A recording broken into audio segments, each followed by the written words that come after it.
Ave Maria. ഇന്നത്തെ വചനവായന. ഒന്നാം വായന 2 കൊരിന്ത്യസ് 4 അധ്യായം 7 മുതൽ 15 വരെയുള്ള വാക്യങ്ങൾ. എന്നാൽ പരമമായ ശക്തി ദൈവത്തിൻ്റെതാണ്, ഞങ്ങളുടേതല്ല എന്ന് വെളിപ്പെടുത്തുന്നതിന് ഈ നിധി മൺപാത്രങ്ങളിലാണ് ഞങ്ങൾക്ക് ലഭിച്ചിട്ടുള്ളത്.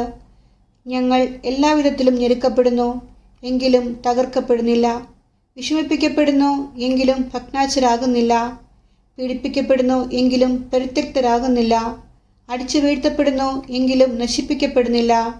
യേശുവിൻ്റെ ജീവൻ ഞങ്ങളുടെ ശരീരത്തിൽ പ്രത്യക്ഷമാകുന്നതിന് അവിടുത്തെ മരണം ഞങ്ങളെല്ലായ്പ്പോഴും ശരീരത്തിൽ സംവഹിക്കുന്നു. ഞങ്ങളുടെ മർത്യശരീരത്തിൽ യേശുവിൻ്റെ ജീവൻ പ്രത്യക്ഷമാകേണ്ടതിന് ഞങ്ങൾ ജീവിച്ചിരിക്കുമ്പോൾ യേശുവിനെ പ്രതി സദാ മരണത്തിന് ഏൽപ്പിക്കപ്പെടുന്നു. തന്നിമിത്തം ഞങ്ങളിൽ മരണവും നിങ്ങളിൽ ജീവനും പ്രവർത്തിക്കുന്നു. ഞാൻ വിശ്വസിച്ചു, അതിനാൽ ഞാൻ സംസാരിച്ചുവെന്ന് എഴുതിയവൻ്റെ വിശ്വാസ ചൈതന്യം തന്നെ ഞങ്ങൾക്കുള്ളതുകൊണ്ട് ഞങ്ങളും വിശ്വസിക്കുകയും സംസാരിക്കുകയും ചെയ്യുന്നു.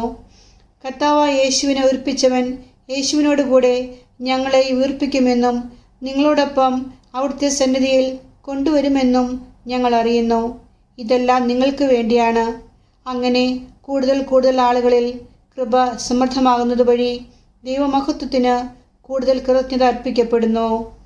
സങ്കീർത്തന വായന 126 അധ്യായത്തിൽ നിന്ന്. കർത്താവ് പ്രവാസികളെ സിയോനിലേക്ക് തിരിച്ചു കൊണ്ടുവന്നപ്പോൾ അതൊരു സ്വപ്നമായി തോന്നി. അന്ന് ഞങ്ങൾ പൊട്ടിച്ചിരിച്ചു, ഞങ്ങളുടെ നാവ് ആനന്ദാരവം മുഴക്കി. കർത്താവ് അവരുടെ ഇടയിൽ വൻകാര്യങ്ങൾ ചെയ്തിരിക്കുന്നുവെന്ന് ജനതകളുടെ ഇടയിൽ പ്രഘോഷിക്കപ്പെട്ടു.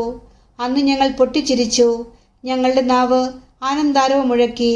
കർത്താവ് അവരുടെ ഇടയിൽ വൻകാര്യങ്ങൾ ചെയ്തിരിക്കുന്നുവെന്ന് ജനതകളുടെ ഇടയിൽ പ്രഘോഷിക്കപ്പെട്ടു. കർത്താവ് ഞങ്ങൾക്ക് വേണ്ടി വൻകാര്യങ്ങൾ ചെയ്തിരിക്കുന്നു, ഞങ്ങൾ സന്തോഷിക്കുന്നു. നെഗബിലെ ജലപ്രവാഹങ്ങളെ എന്ന പോലെ കർത്താവെ, ഞങ്ങളുടെ ഐശ്വര്യം പുനഃസ്ഥാപിക്കണമേ. കണ്ണീരോടെ വിതയ്ക്കുന്നവൻ ആനന്ദഘോഷത്തോടെ കൊയ്യട്ടെ. വിത്ത് ചുമന്നുകൊണ്ട് വിലാപത്തോടെ വിതയ്ക്കാൻ പോകുന്നവൻ കറ്റ ചുമന്നുകൊണ്ട് ആഹ്ലാദത്തോടെ വീട്ടിലേക്ക് മടങ്ങും. ആമേൻ. സുവിശേഷ വായന. ഇന്നത്തെ സുവിശേഷം മത്തായിയുടെ സുവിശേഷം 20 അധ്യായം 20 മുതൽ 28 വരെയുള്ള വാക്യങ്ങൾ.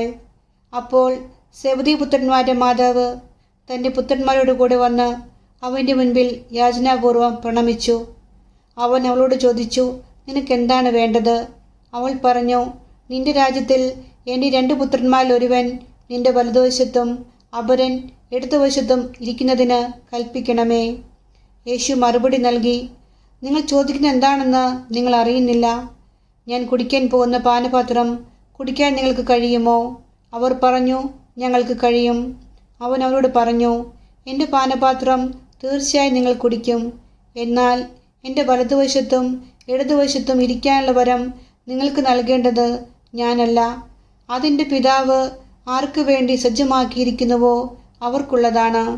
ഇത് കേട്ടപ്പോൾ ബാക്കി 10 പേർക്കും ഈ 2 സഹോദരന്മാരോട് അമർഷം തോന്നി.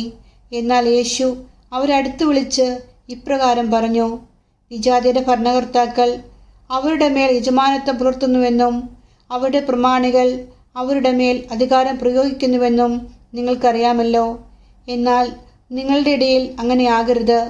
നിങ്ങളിൽ വലിയവനാകാൻ ആഗ്രഹിക്കുന്നവൻ നിങ്ങളുടെ ശുശ്രൂഷകനും നിങ്ങളിൽ ഒന്നാമനാകാൻ ആഗ്രഹിക്കുന്നവൻ നിങ്ങളുടെ ദാസനുമായിരിക്കണം.